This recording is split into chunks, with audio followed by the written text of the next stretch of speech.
Shalom, saudara yang dikasih Tuhan dimanapun Anda berada. Jumpa lagi untuk terus belajar firman Tuhan dan merenungkannya. Hari ini kita akan belajar satu ayat saja. Lanjutan dari yang kemarin, kita sudah sampai Matius 15 ayat 28. Hari ini kita akan membaca ayat yang sangat-sangat sederhana, ayat 29 dari Injil Matius pasal 15.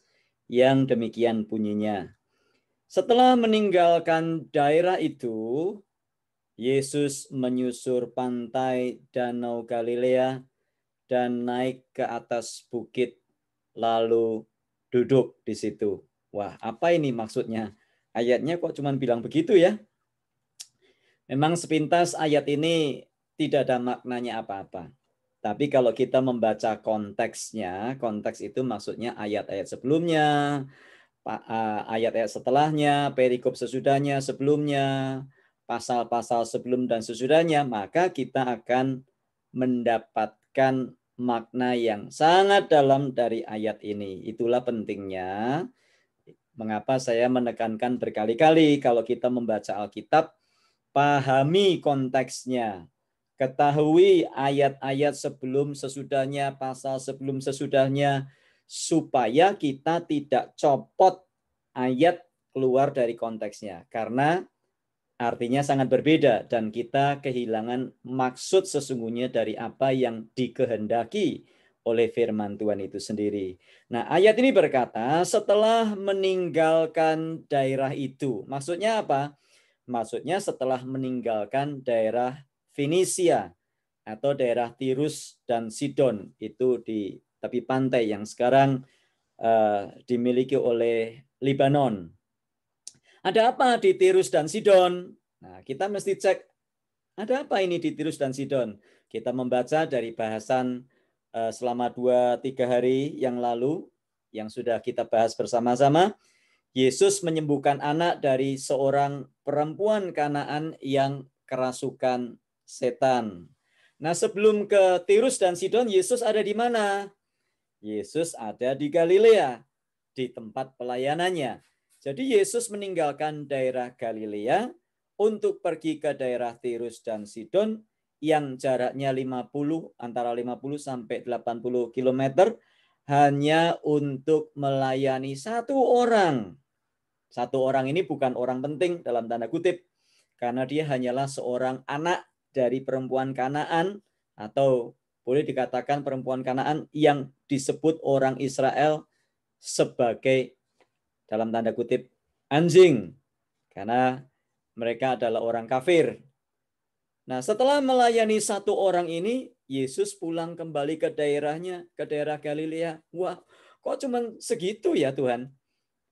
Cuman pergi meninggalkan Galilea, pergi ke daerah Tirus dan Sidon, ya, itu daerah pantai, untuk melayani seorang wanita yang anaknya kerasukan setan. Setelah itu balik lagi ke Galilea.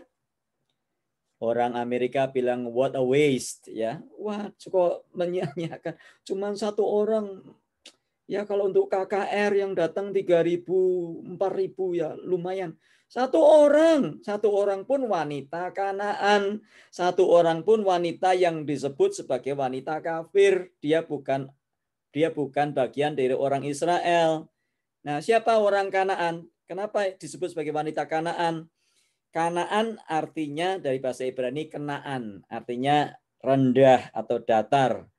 Dan orang Kanaan ini adalah suku anak, atau orang Kanaan adalah anak dari Ham, cucu dari Nuh yang dikutuk oleh Nuh. Kita bisa baca latar belakangnya dari Kejadian pasal 9. Dan kalau kita membaca, mereka adalah orang-orang yang menyembah berhala. Berhalanya banyak banget tuh, nyembah patung ini itu, ini itu.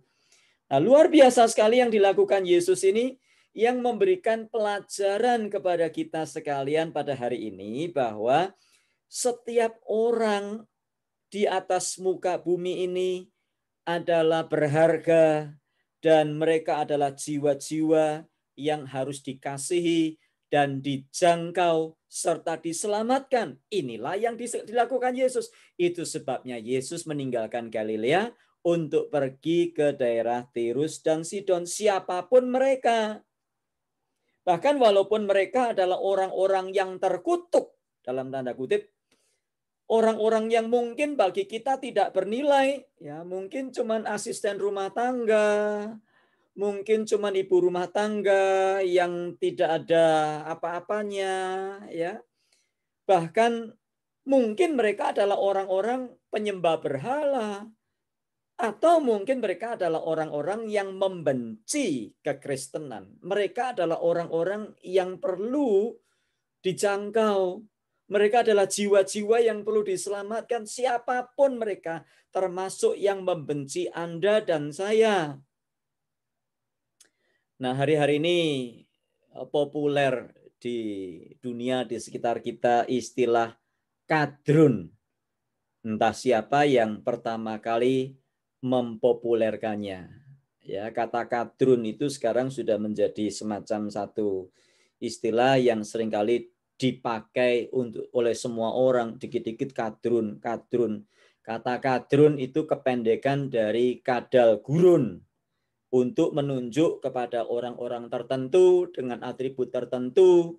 Bahkan kalau kita selidiki lebih dalam, kata kadrun ini dipakai untuk orang-orang yang sudah terpapar radikalisme dan sebagainya, sehingga tingkah lakunya mungkin berbeda dengan kita, mungkin tidak menyenangkan kita.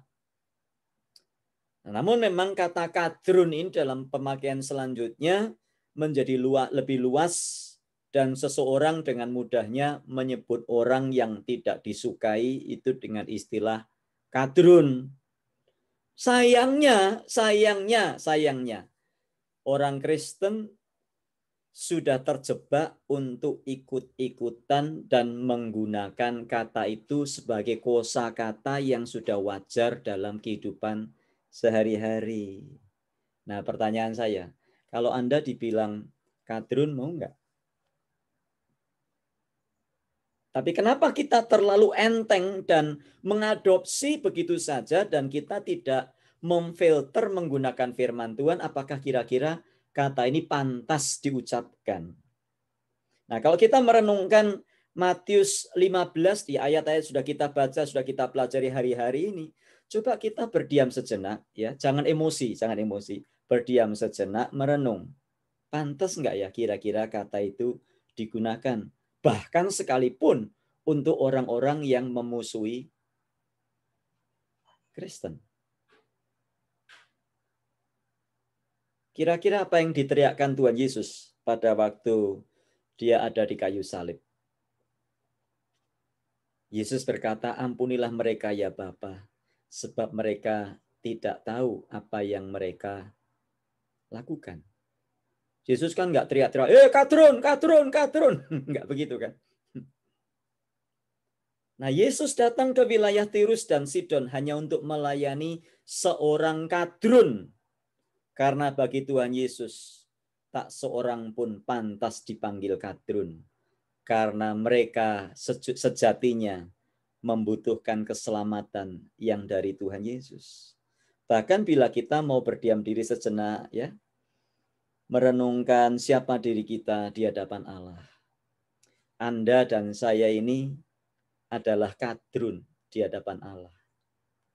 Kenapa? Tuhan suruh apa, kita lakukan apa.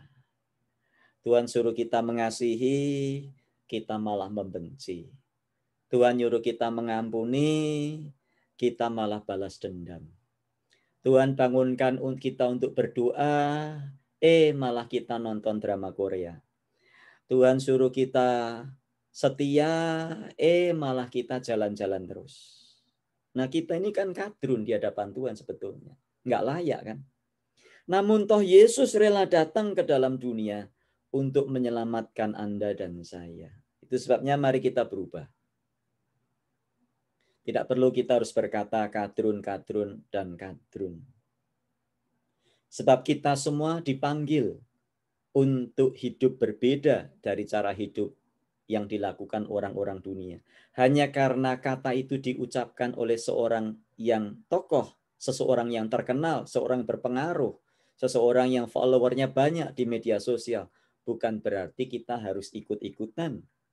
Matius 5 ayat 39, Yesus mengajarkan, Kalau kamu ditampar pipi kananmu, berikanlah juga pipi kirimu. Itulah kehidupan yang diperintahkan oleh Tuhan Yesus Kristus. Kita dipanggil untuk berbeda dari dunia ini. Kita tidak harus ikut-ikutan. Ingat, Anda dan saya Matius 5 ayat 13.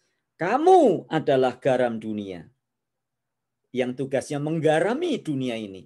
Kamu adalah terang dunia yang tugasnya menerangi dunia yang gelap. Bukan malah ikut-ikutan jadi gelap. Bukan malah ikut-ikutan jadi hambar. Bukan malah ikut-ikutan mencemarkan dunia ini. Dunia di mana kita ini sudah cemar. Anda dan saya dipanggil menjadi kepanjangan tangannya Tuhan. Menjadi saksi-saksi Kristus. Dunia ini membutuhkan Kristus. Kalau bukan Anda dan saya, siapa lagi yang akan menggarami dunia ini? Mari Bapak Ibu yang dikasihi Tuhan, mungkin memang perbuatan mereka menyakitkan kita. Tapi kita tidak dipanggil untuk sama dengan mereka. Hanya karena mereka itu berkata bangsat, bukan berarti kita harus berkata maaf bangsat. Hanya karena mereka berkata biadab, bukan berarti kita harus membalas dengan kata biadab. Jadilah seperti Tuhan Yesus Kristus. Karena untuk itulah kita dipanggil hidup dan ada sampai hari ini. Mari kita berdoa. Tuhan, terima kasih untuk semua peristiwa yang kadang-kadang tidak menyenangkan dalam hidup kami. Yang ingin rasanya kami berontak. Tapi Tuhan, ajari kami untuk hidup sama seperti Yesus. Karena Roma 8 ayat 39, 2 Korintus 3 ayat 18 semuanya mengajarkan kami bahwa kami dipanggil hidup menjadi seperti Kristus. Karenanya Tuhan, tolong kami berhati-hati, bersikap, bertutur kata, bertingkah laku. Dunia di sekitar kami seperti itu. Bahkan mereka membenci satu dengan yang lainnya karena mereka tidak memiliki Yesus. Dan kami yang mengaku sebagai orang Kristen, orang yang memiliki Kristus, biarlah kami, Tuhan, menjadi alat Tuhan untuk menjangkau dan mengasihi mereka. Dunia ini sudah penuh dengan kegelapan. Tolong kami untuk kami terus berfungsi untuk menerangi dunia yang gelap ini. Lewat apapun yang kami lakukan, siapapun kami, dalam Tuhan Yesus kami berdoa. Amin. Tuhan memberkati kita sekalian dan sampai jumpa di dalam bahasan ayat-ayat selanjutnya esok. Tuhan memberkati.